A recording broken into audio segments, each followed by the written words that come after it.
Welcome to the March video tutorial for KT's Card and Craft Club. Just follow along with your written club instructions as I demo the technique to create a quick but stunning origami butterfly card.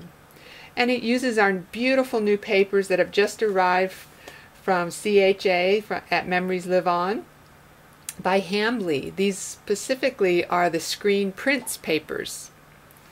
So using your instructions, you'll want to create an A2 card base, and you received a card maker's reference guide when you joined my club, and that tells you very quickly how to create an A2 card base.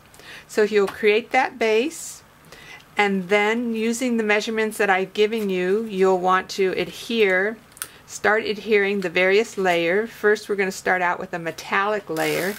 And when you begin this project, I'm going to suggest that you wash your hands first, because even the oils from your hands will get onto this metallic paper and leave fingerprints. So go ahead and just wash your hands. It's going to help when we do the origami part too with our computer paper. Any oils on your hands will show up on that paper.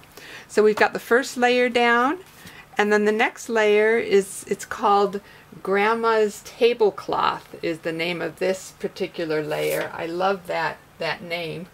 We're going to use the other side though. So we want the side without the print, so we're going to put adhesive on the printed side. And this is a dull silver finish.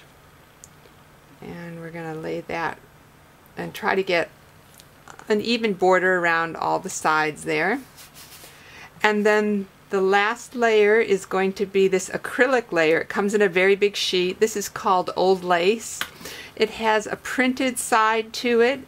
You can feel it's raised a little bit, so we want to put adhesive on the other side. And all you need to do is place adhesive right where the print part is, and it won't show through. And then we're going to line that up and place that just like that. And then we're going to take some pearls, and let me show you the pearls that we're using. They're by Creative Imaginations.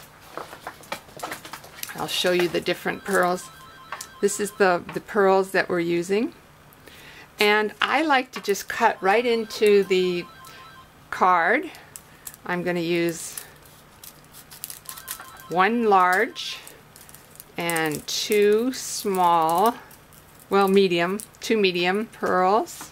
So we have one large, two mediums, and then I'm going to need a small, so I'm going to cut a small one out. This is a nice way, you don't have to slide things in and out, which makes it very easy, so I just cut right into the package, and then the other ones left are protected. So you're going to take the largest pearl, and you're just going to begin by placing the pearl. I do it very lightly. Oh, let's see, we got a layer underneath there.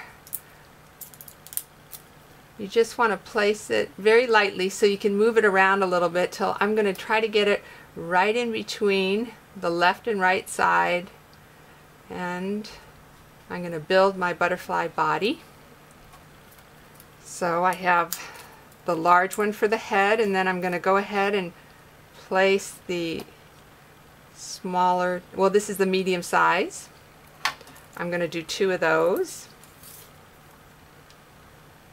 and just place it very lightly, and then you can move it around, but I have them side by side. They're actually touching each other. And then I have a small one,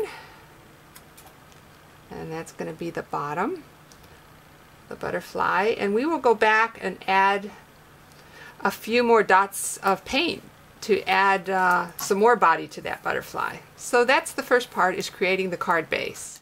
Now we're moving on to the origami part of the butterfly. We're going to fold the wings, and you'll begin with a square piece of computer paper, just plain old computer paper. The thinner the better, the cheaper the better. I tried using some that was a little bit thicker for doing graphics, and it didn't fold quite as easily as the thin.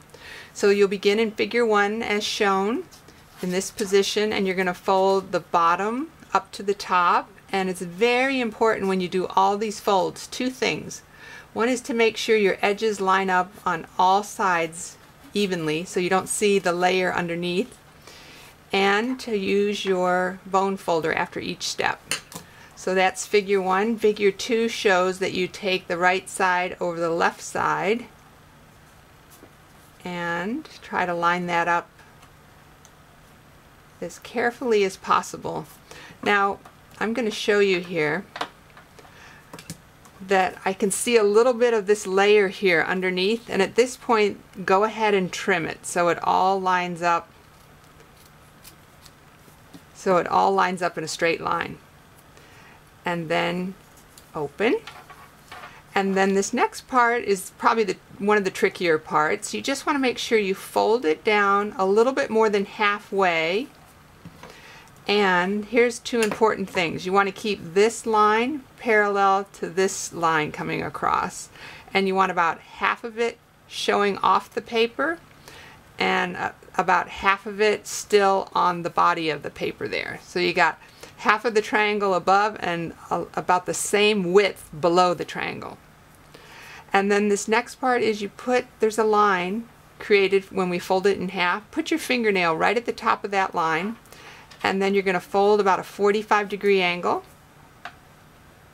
and that creates one of the wings.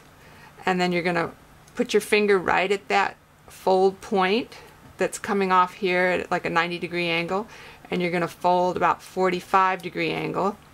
And the important thing here is that you have some of the wing showing off at the end there. And then you're just going to use your bone folder. And there we have a wing. And then all you'll need to do is take some small glue dots, and you're just going to attach them very closely to the edge. So let's make sure I got it on the sticky side there. Close to the edge but not showing.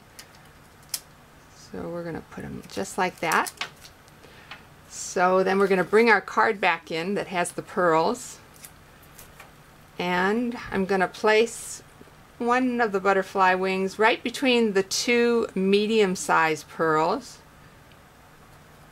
and place one wing, and then I have another wing ready to go, and we're going to place the other wing, and I don't have it bumped up next to the pearls. I left a little space, but you could do whatever you like. And then we're going to take this product. It's called Liquid Pearls, and it's by Ranger. This color is white opal. It has a number of uses. It's a glue and a decorative paint all in one. And I'm going to suggest that you take a little scrap piece of paper and just get your glue started, so you can practice a little bit, see how much you have to pinch to get a flow going there. And then I'm going to start by adding 3 dots to the bottom of this butterfly, and you can make them fairly big dots because this does shrink a little bit. In fact, when it's dry, you might want to go back and add 3 more dots over the dots you just painted there. And then I'm going to turn this upside down, and I'm going to add some antenna now. And you just drag it across and turn, and drag it across and turn. So those are your antenna. And all we have to do is let it dry now. One tip I want to make a point of saying is that when you send out a card that has bumps like this, it's so important to get a piece of paper that's slightly smaller, just to make it easier to put into the envelope. I have a piece of paper that's slightly smaller than an A2 size, so this is slightly smaller than a 4 1/4 by 5 1/2. And that extra piece of cardstock over the front will allow that card to go through the mail without getting damaged. So that's the video tutorial for this butterfly. We also have this bunny box tutorial. That's project number 2 with a cute little bunny tail, and it stands up because of that tail. It stands up by itself, and you can fill it with all sorts of treats and candies. So for more information, just view the links that are provided and use your imagination on these butterflies. They can be applied for many different uses, many different ways. Enjoy!